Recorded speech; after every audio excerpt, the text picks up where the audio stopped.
to be back in North Carolina with so many friends, with Congresswoman Alma Adams and Congressman David Price and Congressman G.K. Butterfield, and your next U.S. Senator, Deborah Ross, and your next Governor, Roy Cooper,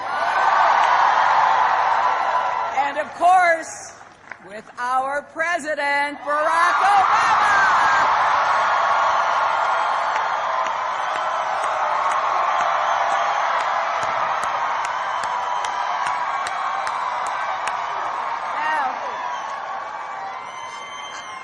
I feel very privileged because I've known the President in many roles, as a colleague in the Senate, as an opponent in a hard-fought primary, and the President I was so proud to serve as Secretary of State.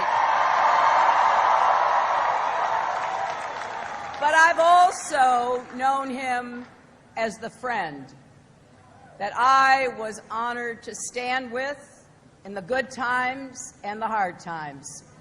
Someone who has never forgotten where he came from.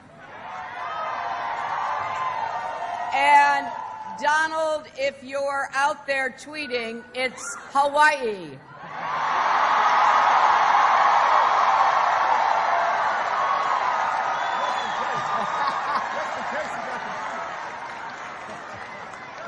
So over the years, we've had some memorable experiences together, like storming a secret meeting of foreign leaders at a global climate summit. That was fun. You should have seen the Chinese guards try to stop us. Now, they put their arms out, and the President just went right through. Then they put their arms out, and I went right under.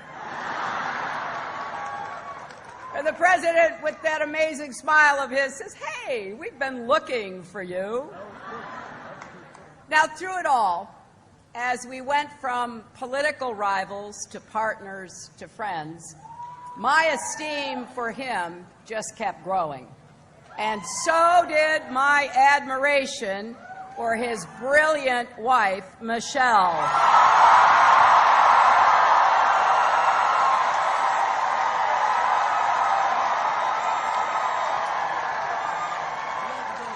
And those two amazing daughters that they have raised. You know, my husband and I know a little bit about how hard it is to raise a child in the public eye, in the fishbowl of the White House, but the Obamas have done a fabulous job. Malia, who just graduated from high school and celebrated her 18th birthday yesterday. And Sasha, who has the energy and enthusiasm of a wonderful young woman. Now, I happen to think those two young women may be the most impressive accomplishment of all of our president. And it's one of the many reasons why it means so much to me personally to have the President's support in this campaign. After all, he knows a thing or two about winning elections. Take it from me.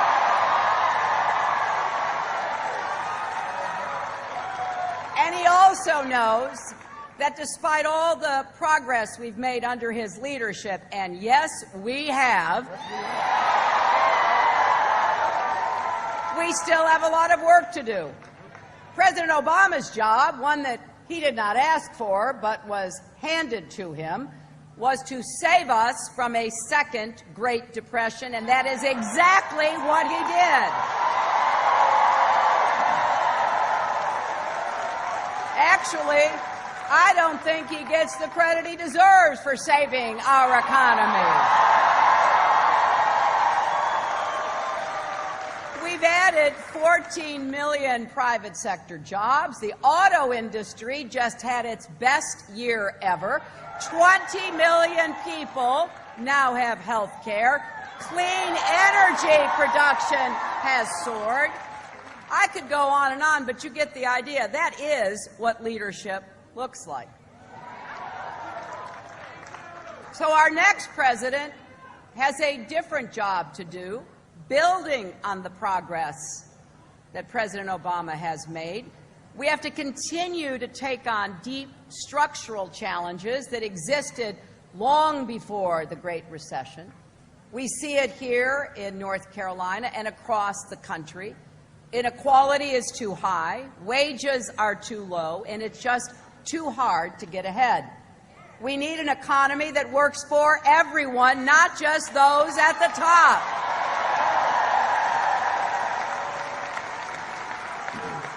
So we're setting 5 big, ambitious goals. First, under President Obama and Vice President Biden, we've had 75 straight months of job growth. I want us to see 75 more. So in my first 100 days as president, we'll make the biggest investment in new, good-paying jobs since World War II.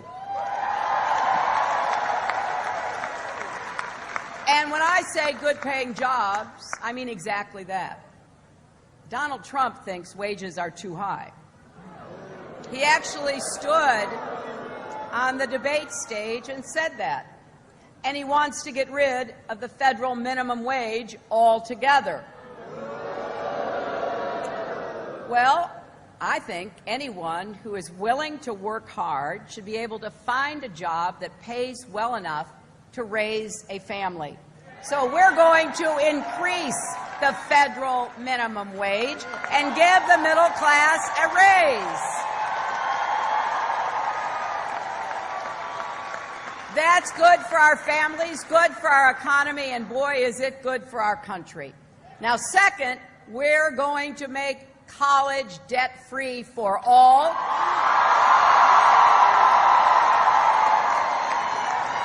And we're going to build on the president's idea to make community college free.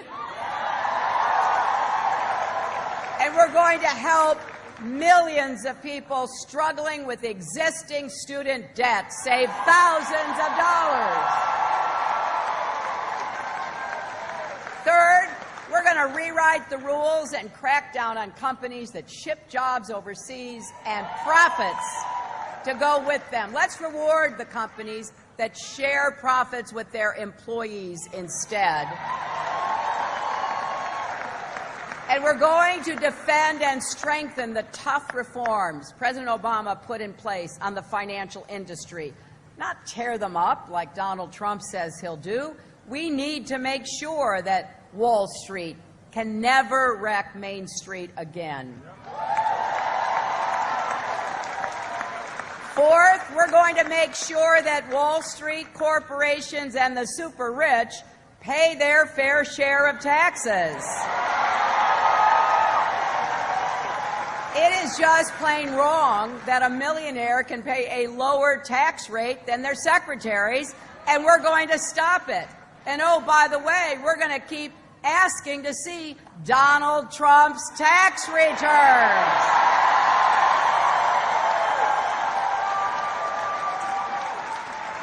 And finally, we're going to step up and respond to the way American families actually live and work in the 21st century. Our families, our workplaces have changed, so isn't it time that our policies change too? Now, Donald Trump can accuse me of playing the woman card all he wants, but if fighting for equal pay and affordable child care and paid family leave is playing the woman card, then deal me in.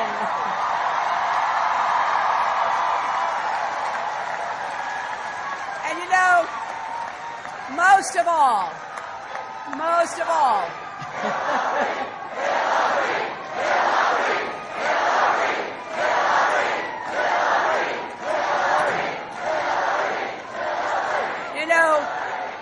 Most of all, though, we're going to build on the vision for America that President Obama has always championed. A vision for a future where we do great things together, not as red states and blue states, but as the United States.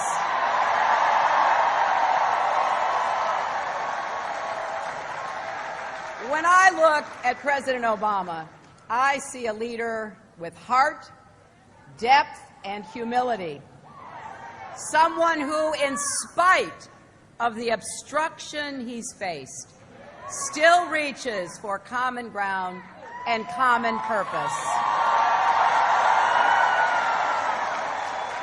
Now, some of you might remember that he and I competed against each other as hard as we could back in 2008, but when it was over, I was proud to endorse him and campaign for him. And I'll never forget when he called me the Sunday after the election asking me to come to Chicago. It turned out he wanted me to be Secretary of State, and I don't think anybody saw that coming, especially me. And as I traveled on behalf of our country, a lot of people would ask me how President Obama and I could work so well together after being such fierce competitors. In some places, you know, the person who loses an election gets exiled or executed, not asked to be Secretary of State. But President Obama asked me to serve, and I accepted. You know why? We both love our country.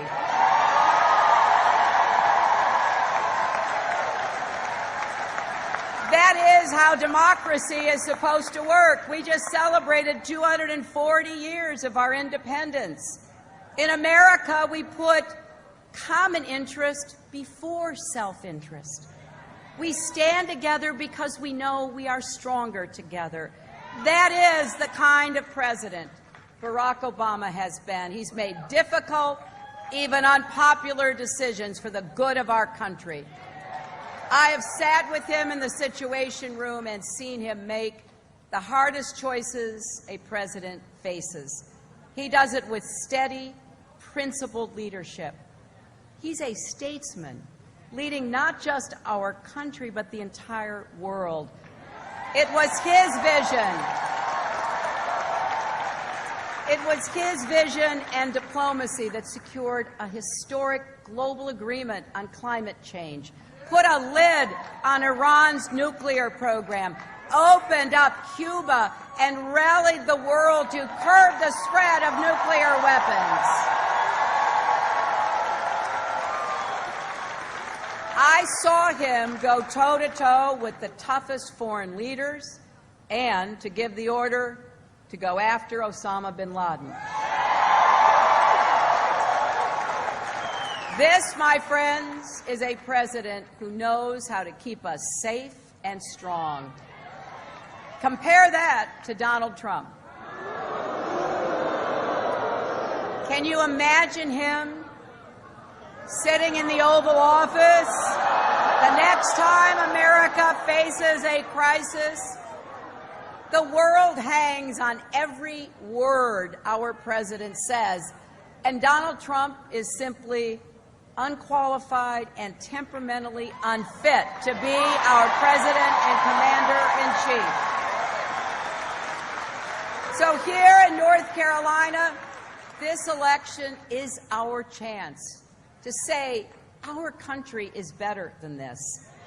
In America, we don't tear each other down, we lift each other up. We build bridges, not walls. We don't call the country we love a disaster or a laughing stock. We know America already is the greatest country on earth.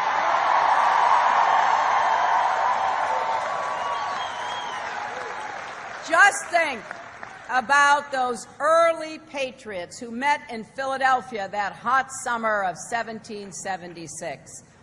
They knew we would all rise or fall together. Now, nobody who looked like Barack Obama or me would have been included back then, but we're here today because the story of America is the story of hard-fought, hard-won progress.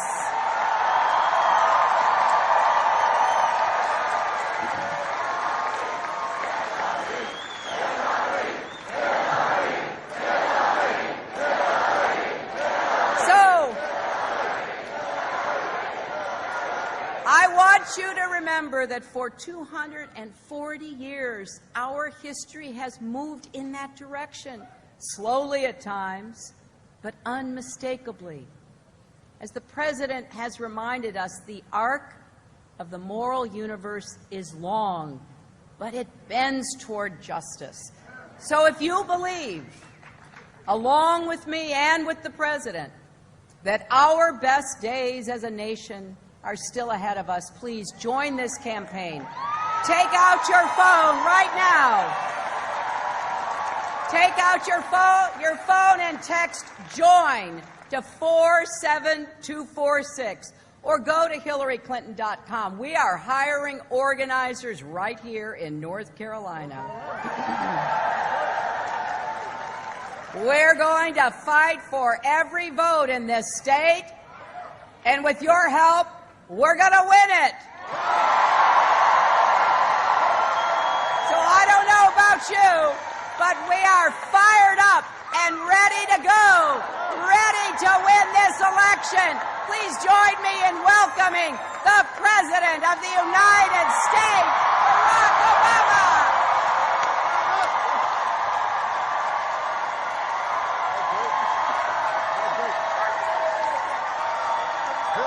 Hillary! Hillary! Hillary! Hillary! Hillary! Hillary! Oh! How you doing, Charlotte? Are you fired up? You ready to go? Fired up! I'm fired up. Hillary got me fired up. She got me ready to do some work. So I hope everybody had a great 4th of July. I love you back. Now, first of all, let me just say, I like any excuse to come to North Carolina. I just like North Carolina. I love the people of North Carolina. I used to, when we used to campaign here, I used to say, even the people who aren't voting for me are nice. You know, that's not true everywhere. So you got great people here, and then you got great food. North Carolina's got some food. In fact, I will find some place to stop and get some food before I head back to D.C. I know y'all have recommendations. And no, I can't go to your house to get the food, although I'm sure you're an excellent cook. And then you've got great basketball. You've got great basketball. We all know that. We all know that. But I'm not going to get in between all the Tar Heel and Wolfpack and, you know, yeah, Blue Devils. Deacons. I'm not going to get in. I'm not going to get in all that. You just have great basketball in North Carolina. So I love an excuse to come to North Carolina. But I'm here for a simple reason. I'm glad to see our outstanding congressional delegation. You are lucky to have them. I'm glad you've got an outstanding candidate for the Senate and an outstanding candidate for governor. And I'm going to be working for them too. But I'm here today because I believe in Hillary Clinton. And I want you to help elect her to be the next president of the United States of America. That's why I'm here.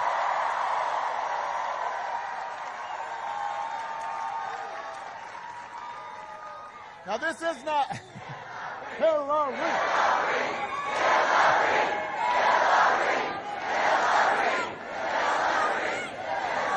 Now, as Hillary mentioned, this is not the first time we campaigned together. We went up to New Hampshire after our primary in 2008. We went to Unity, New Hampshire, just in case people missed the point. That was the name of the town, Unity, New Hampshire. And we had gone through what was one of the longest, toughest primaries in history. And primaries are always tough because you're arguing with your friends instead of the folks you disagree with. Sometimes you got to find things to disagree about, even though you don't really disagree. So we were crisscrossing towns from New Hampshire to Nevada. And as much as I had admired her when we served together in the Senate, I came away from that primary admiring her even more. Because during that year and a half, I had had a chance to see up close just how smart she was and just how prepared she was. Especially since I had to debate her a couple dozen times. And let's be clear, she beat me like in the first. Now, you don't have to rub it in. You don't have to rub it in now. You know, she beat me, you know, at least the first half, and then I just barely could play her to a draw. I always had to be on my game because she knew every fact, and she knew every detail. And then during those 18 months, I saw the passion that she feels for anybody who's experienced injustice, anybody who's faced discrimination, anybody who does everything right and still can't seem to get a fair shot, whether it was workers who had lost their jobs or kids unable to afford college. And you could tell it was personal to her because she had seen struggles in her own life. She had known challenges in her own life, and she could identify and empathize with people who were doing the right thing and wanted to make sure that they got a fair shake. And then during the primaries, again and again, I saw how even when things didn't go her way, she'd just stand up straighter and come back stronger. She didn't give up. She didn't pout. She just kept on going. She was the Energizer Bunny. She just kept on. And the bottom line is, she had to do everything I had to do, but she was like Ginger Rogers. She had to do it backwards in heels.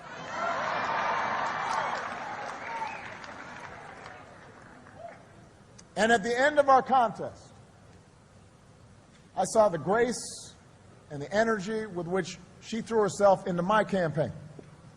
Not because she wasn't disappointed about the outcome of the primary, but because she knew there was something that was at stake that was bigger than either of us, and that was the direction of our country. And how are we going to make sure that all the people who are counting on us could see a better life? So we may have gone toe-to-toe from coast to coast, but we stood shoulder to shoulder for the ideals that we share. So maybe Hillary was surprised, but I wasn't surprised when I asked Hillary to represent our interests and our values around the world as America's Secretary of State. I knew she would do a great job. I knew she would perform. I knew the regard in which she was held in capitals all around the world. I knew that the minute she took that job, there was a stature and a seriousness that would immediately mend some of the challenges that we had had around the world during that time. Now, let me tell you, North Carolina, my faith in Hillary Clinton has always been rewarded. I have had a front row seat to her judgment and her toughness and her commitment to diplomacy. And I witnessed it in the Situation Room, where she argued in favor of the mission to get bin Laden. I saw how as a former senator from New York, She knew, she understood because she had seen it, she had witnessed it, what this would mean for the thousands who had lost loved ones when the Twin Towers fell. I've benefited from her savvy and her skill in foreign capitals, where her pursuit of diplomacy led to new partnerships, opened up new nations to democracy, helped to reduce the nuclear threat. We've all witnessed the work she's done to advance the lives of women and girls around the globe. She has been working on this since she was a young woman, working at the Children's Defense Fund. She's not late to the game to this. She's been going door to door to make sure kids got a fair share, making sure kids with disabilities could get a quality education. She's been fighting those fights, and she's got the scars to prove it.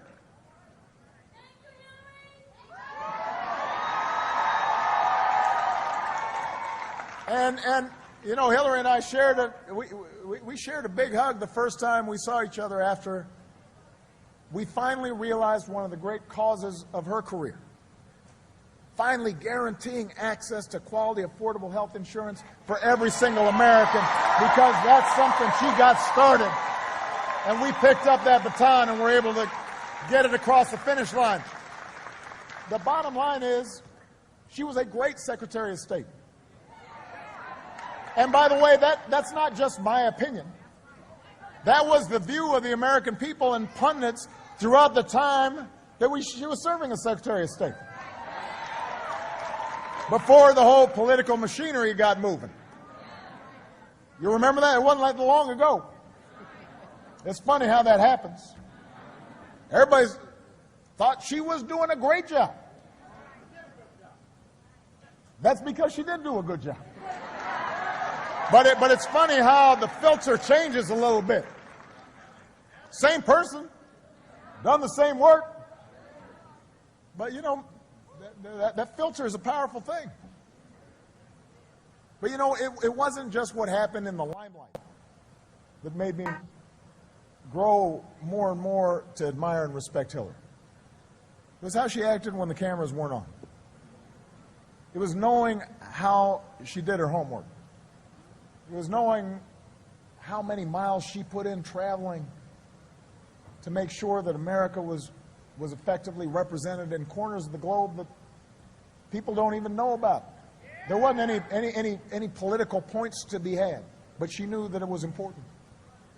I saw how she treated everybody with respect, even the folks who aren't, quote unquote, important. That's how you judge somebody, is how do they treat somebody when the cameras are off and they can't do anything for you. Do you still treat them right? Do you still treat them with respect? Do you still listen to them? Are you still fighting for them?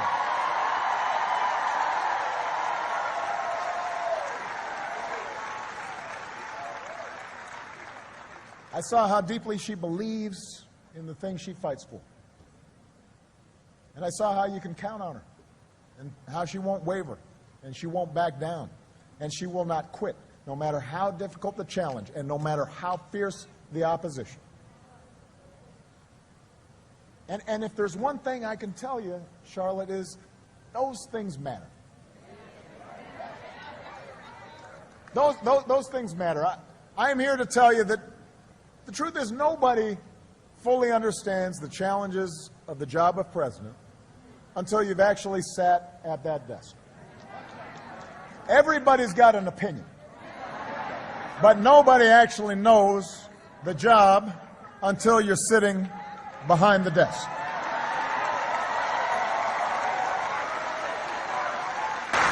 Everybody can tweet, but nobody actually knows what it takes to do the job until you sat behind the desk.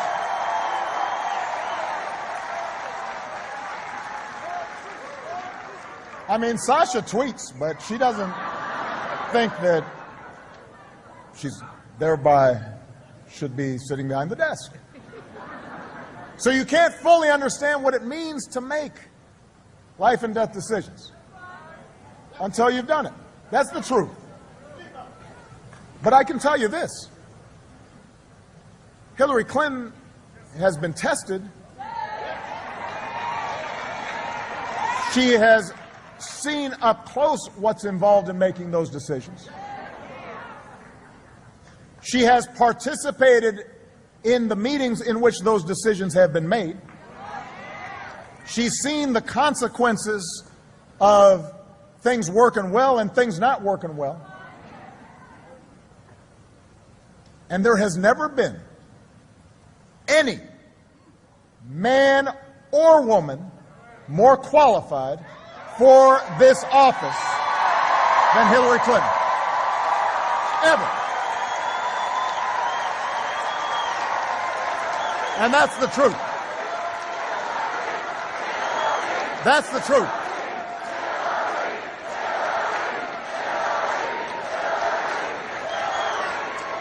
So the bottom line is, I know Hillary can do the job. And that's why I am so proud, North Carolina, to endorse Hillary Clinton as the next president of the United States.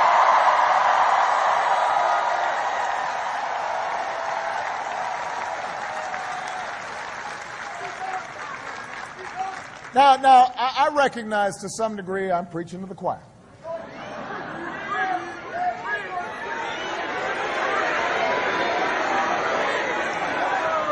I know I probably don't need to tell anybody here why we need Hillary's steadiness and her level-headedness and her brilliance and her temperament right now. Right now. Because we've been through some tumultuous times in this new century. And we continue to face all kinds of challenges and change in the years ahead. And in this November, in this election, you are going to have a very clear choice to make between two fundamentally different visions of where America should go. And this isn't even really a choice between left and right or Democrat or Republican. This is a choice between whether we are going to cling to some imaginary past or whether we're going to reach for the future. This is about whether we have an America that works for everybody or just a few people. And Hillary is not somebody who fears the future. She believes that it is ours to shape the same way it's always been. Hillary understands that we make our own destiny as long as we're together, as long as we think of ourselves not as just a collection of individuals or a collection of interest groups or a collection of states, but as a United States of America. She knows that. She knows that when it comes to our economy. Because she knows our economy works best not when it only benefits a few at the top, but when everybody's got a fair shot at success. As Hillary mentioned, look, when I came in office, things were not in very good shape, you will recall. We were losing 800,000 jobs a month, pursuing, by the way, the same proposals that the Republicans are still peddling. And over the past 6 years, our businesses have created more than 14 million new jobs. We cut the unemployment rate in half. Manufacturing jobs have grown for the first time since another President Clinton was in office.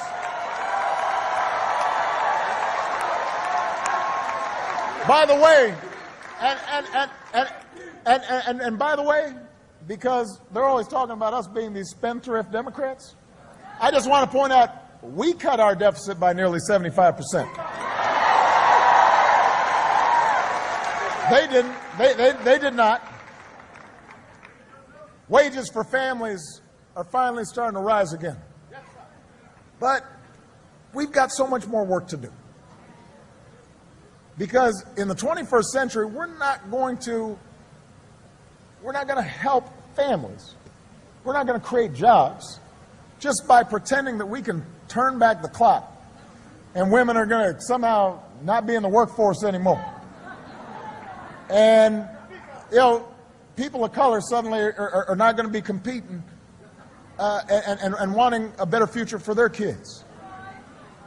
We're not going to suddenly ignore all the progress that's been made over the last 30 years. We're not going to build walls around America or put technology back in the box.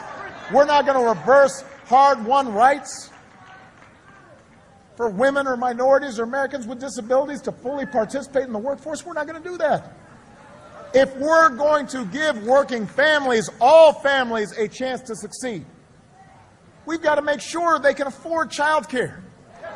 And they've got sick leave and paid leave. And we got to make sure women get equal pay for equal work.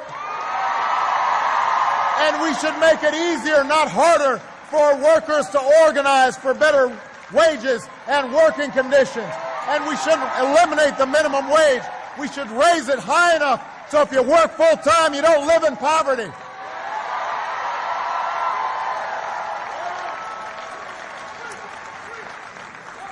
Each of these policies, the policies Hillary mentioned, would help working families feel more secure in today's economy. She's actually got a plan. It's actually paid for. You can actually look at it.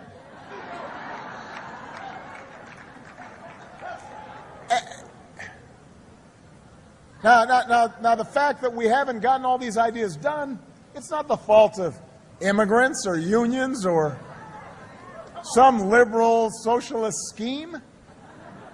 It's very simple. Republicans in Congress and Republican governors have been blocking these ideas for the last 8 years. It's that simple.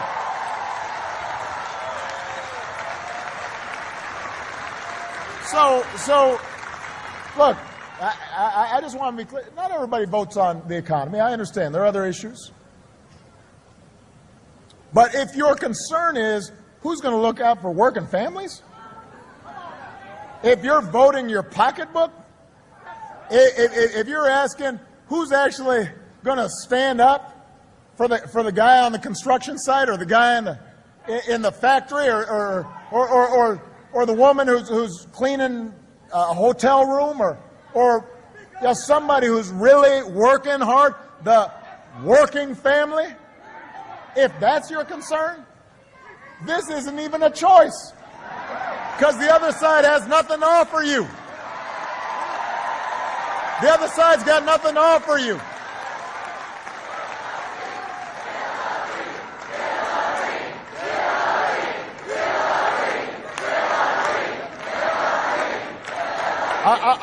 I'm going a little off script here, but I just want to repeat this. If your concern is working people, then this is not a choice. I don't care whether you're white, black, Hispanic, Native American, polka dot, male, female. I don't care. If what you care is who's going to be fighting for ordinary folks who are fighting for a better life for themselves and their children, then I don't know how you vote for the guy who's against a minimum wage, against unions, against making sure that everybody gets a fair shot, against legislation for equal pay, against sick leave and family leave, against all the things that working families care about. So if you're voting for the other team, it's not because of the economy. It's not because of the economy. You got to be clear about that.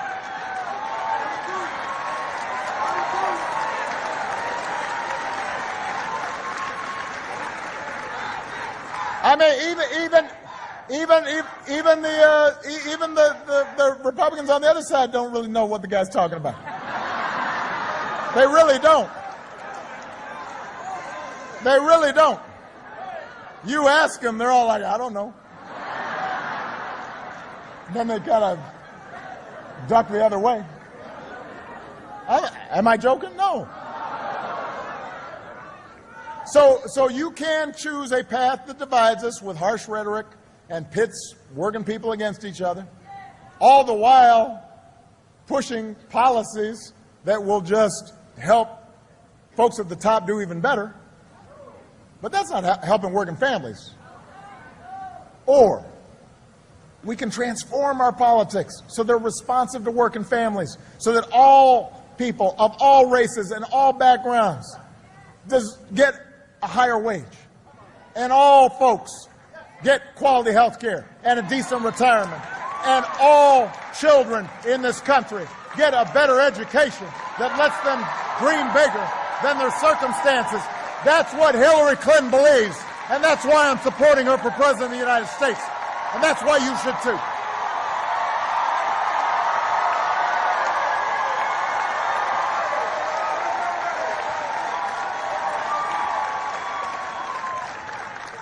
Now, to me, that in and of itself would be enough to make the choice.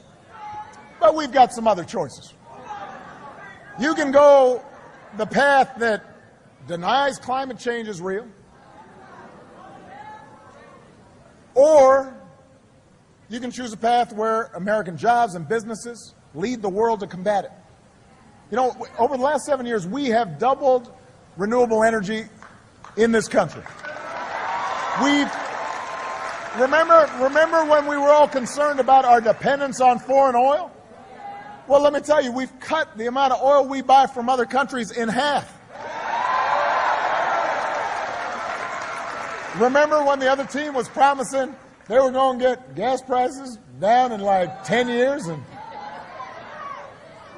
we did it. Did it.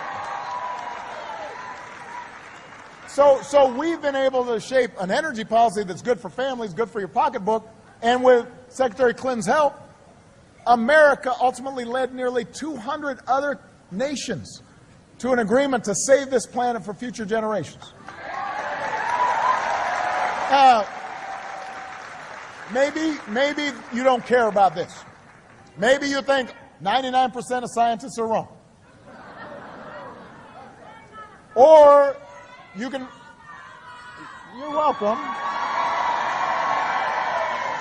But the point is, we're not done with this. So where we go from here is up to you. You can vote with the climate deniers who want to tear up the agreements we've crafted and doom our kids to a more dangerous world, or you can vote to keep putting people back to work, building a cleaner energy future for all of us. That's part of what's at stake in this election.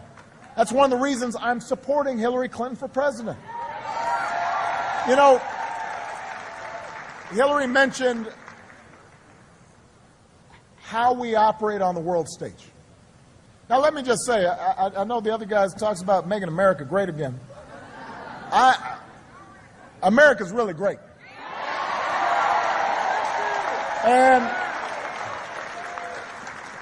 just the other day, somebody was writing about, wow, when you look at the surveys in the world, it turns out that when Obama came into office, the world didn't think we were that great. But now they think we're the greatest. They think we're the strongest. They think we're the best positioned. We were in a hole before I came into office, but right now the rest of the world thinks we're pretty darn great. And by the way, you can look that up. That's a fact. That's not like just something I just made up and tweeted. So, you know, there are actually like surveys done. They poll people so you actually know what people think. You don't just assert it. And it turns out that's what they think. You can look it up. Part of the reason that is because we had an outstanding Secretary of State. Part of the reason is that Hillary understood and continues to understand that just a bunch of tough talk doesn't replace the hard work of diplomacy. A bunch of phony bluster doesn't keep us safe. And she understands we can't retreat from a world that needs American leadership. That's why she offers a smarter approach that uses every element of American power to protect our people and to protect our allies. She is and will be a stateswoman who makes us proud around the world. She'll deploy diplomacy whenever possible, but she also knows what it takes to be a commander-in-chief, and I know she will never hesitate to use force when it is necessary to protect us. And she'll know how to mobilize the world around the causes that we believe in, that we know are right, and make sure other countries pull their own weight. That's strength. That's leadership. And that's why Hillary Clinton has to be the next president of the United States of America.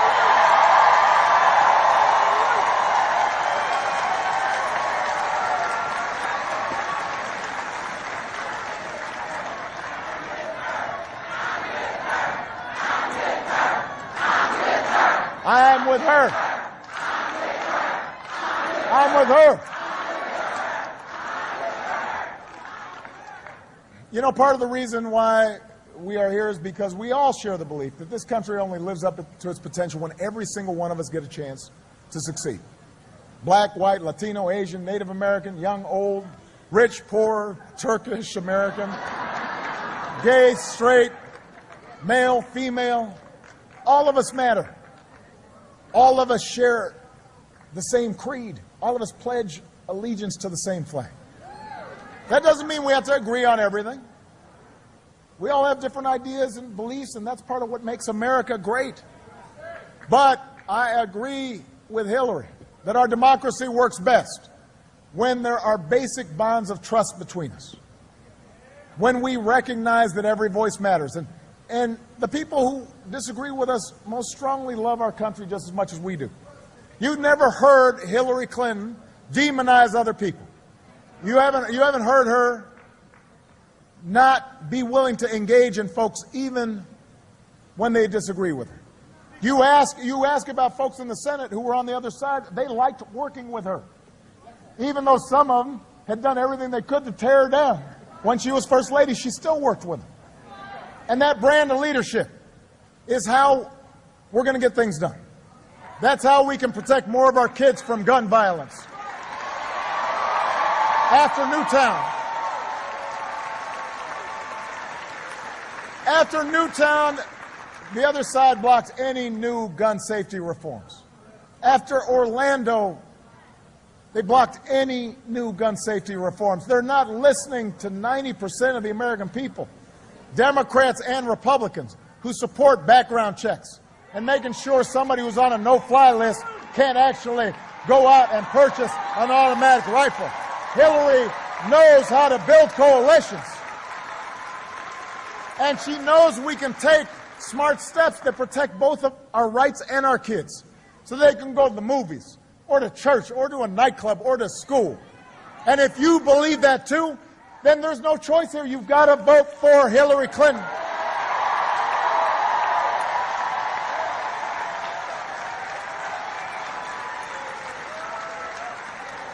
Her brand of leadership can fix a broken immigration system so that it lives up to our tradition as a nation of laws and a nation of immigrants.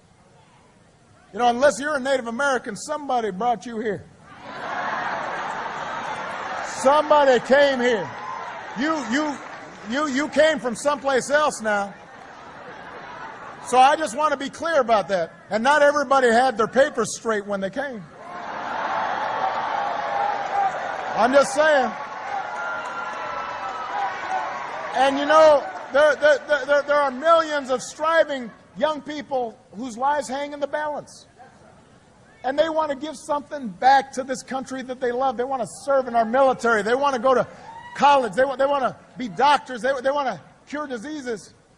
And for years, the Republicans who run this caucus, they talk a good game about immigration reform, and then they don't do anything. And now they've picked a nominee whose only plan is to build a higher wall. That's not a plan. No. Hold on a second. I was waiting for this opportunity. Don't boo. Vote. Don't boo. Vote. Booing doesn't help. You need to vote. But if you care about a smart immigration policy that controls our borders and makes sure that it's lawful, but also gives everybody opportunity, this is your candidate. You've got to vote in this election. And you know what? If you don't think your vote matters, I think the state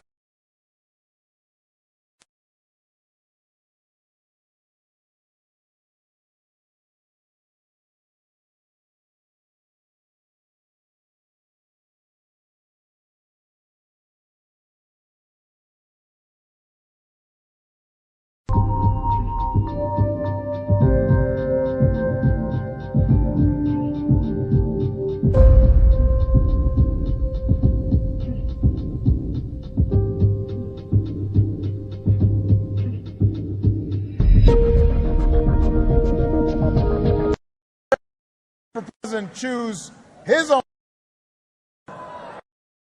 Don't boo. Gotta vote. He wants to nominate. He does. That's not a good thing.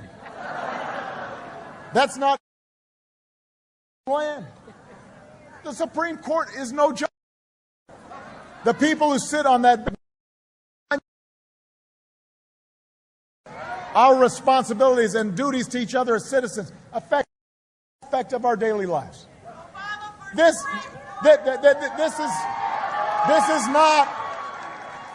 is not a reality show.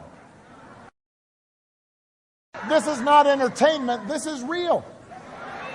This is not a reality show. This is reality. And being President of the United States means you have to deal with reality.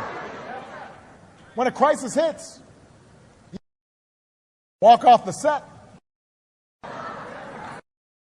Scriptwriter. You can't be reckless.